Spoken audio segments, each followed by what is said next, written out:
बच्चों, एमएन ज्ञान संगम पर आप लोगों का स्वागत है। आज हम आप लोगों को बताना चाहते हैं भारत में संविधान का विकास कैसे हुआ।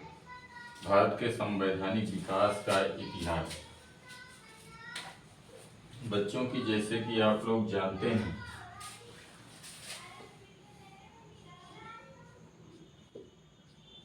संविधान का विकास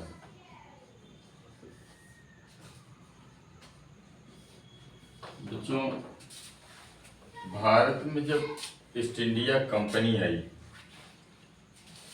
ईस्ट इंडिया कंपनी के आने के बाद जो है भारत में संविधान के विकास की आधारशिला माना जाता है। जैसे ईस्ट इंडिया कंपनी की स्थापना कब हुई?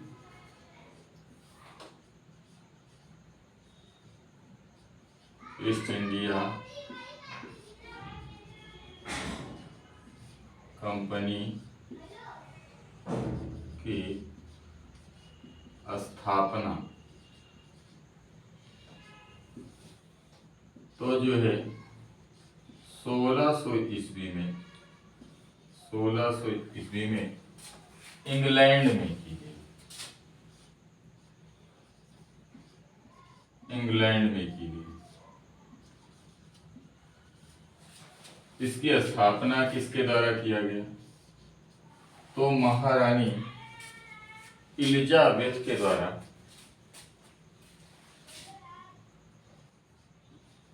महारानी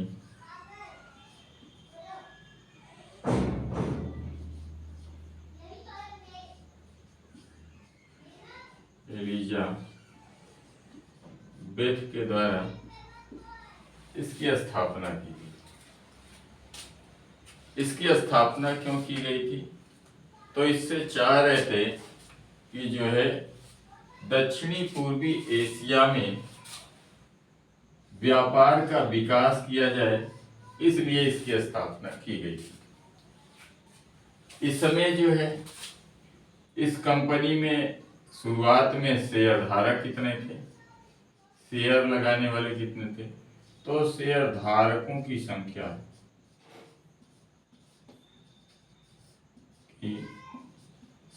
जो है 217 थी।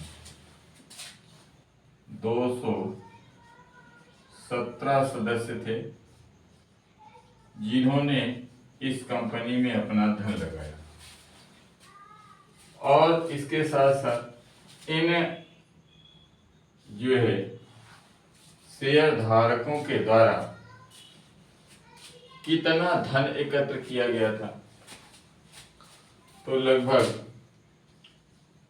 33,000 पाउंड, 33,000 पाउंड धन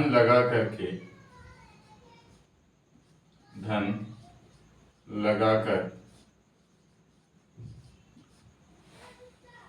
इस कंपनी को जो है स्थापित किया गया। अब यह कंपनी भारत में कब आई? तो भारत में इसका आगमन भारत में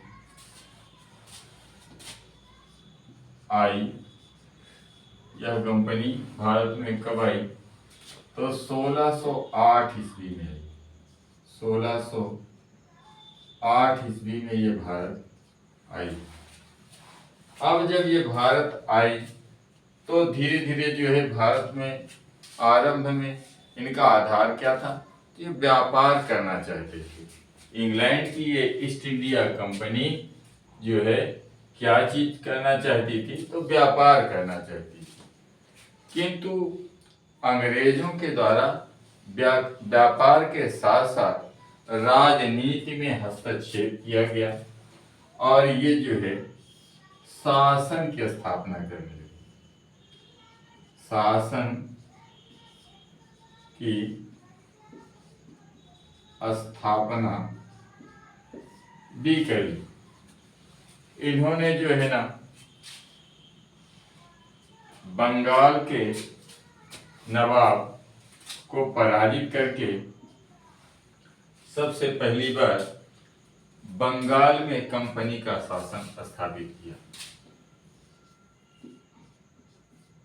बंगाल में कंपनी का शासन स्थापित किया।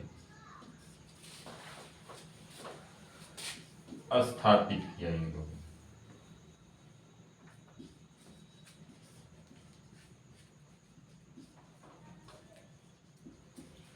अब जब बंगाल में जो है कंपनी का शासन स्थापित हुआ तो इन लोगों ने जो है दूसरा क्षेत्र क्या जो है अपने शासन में कौन सा मिलाया, तो फिर आता है मुंबई।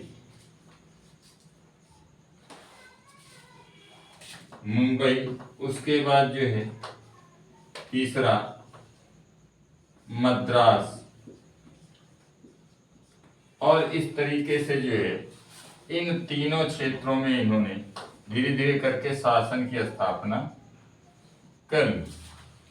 अब जब इन लोगों ने जो है इन तीनों क्षेत्रों में शासन की स्थापना की तो सबसे पहली बार, इससे पहले और भी जो है 1625-24 में भी जो है अधिनियम आए थे, मगर पहला ऐसा अधिनियम जो संविधान के विकास की आधारशिला माना जाता है, एक एक्ट है जिसे कहा जाता है 1773 का रेगुलेटिंग एक्ट।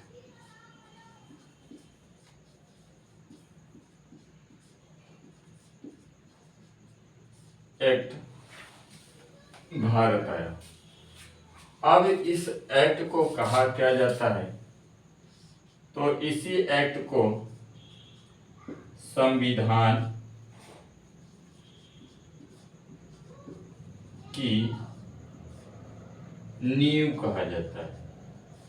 यह यूं समझ लीजिए कि संविधान की जो है प्रथम ईंट भी इसी को कहा जाता है, यानी कि 1773 के रेगुलेटिंग एक्ट को संविधान की नींव कहा जाता है। अब बच्चों जब 1773 का एक्ट आया तो उसी के बाद जो है भारत में बहुत सारे परिवर्तन होने लगे। एक बार फिर से जान लीजिए, ईस्ट इंडिया कंपनी की स्थापना 1600 ईस्वी में इंग्लैंड में की गई। ये भारत कब आई ये कंपनी, तो 1608 ईस्वी में आई। इस कंपनी में शेयर धारकों की संख्या कितनी थी, तो 217 सदस्य थे आपके। इन लोगों ने कितना धन लगाया था, तो ये जो है 3300 यानी कि लगभग 33,000 पाउंड जो है इन लोगों ने धन लगाया था, और इस कंपनी को धीरे धीरे भारत में आकर के सरवाइव किया। अब इन लोगों ने जब शासन स्थापित करना शुरू किया व्यापार के साथ साथ, तो पहले जो है बंगाल में इन्होंने अपना शासन स्थापित किया, फिर मुंबई, मद्रास, और धीरे धीरे इन पूरे क्षेत्रों में जो है तीनों क्षेत्रों में अपनी नींव स्थापित करी।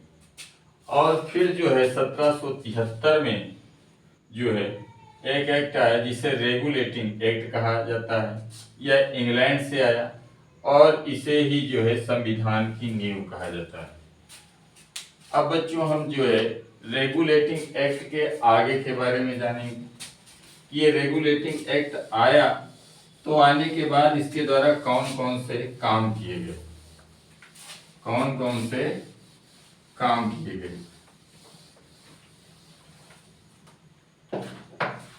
अब रेगुलेटिंग एक्ट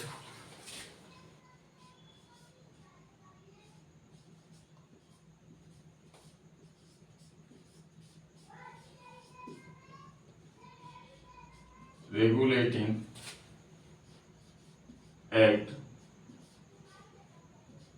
1773 के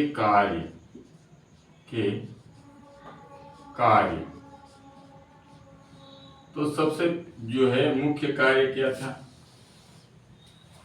तो भारत में पहली बार गवर्नर जनरल का पद बनाया गया।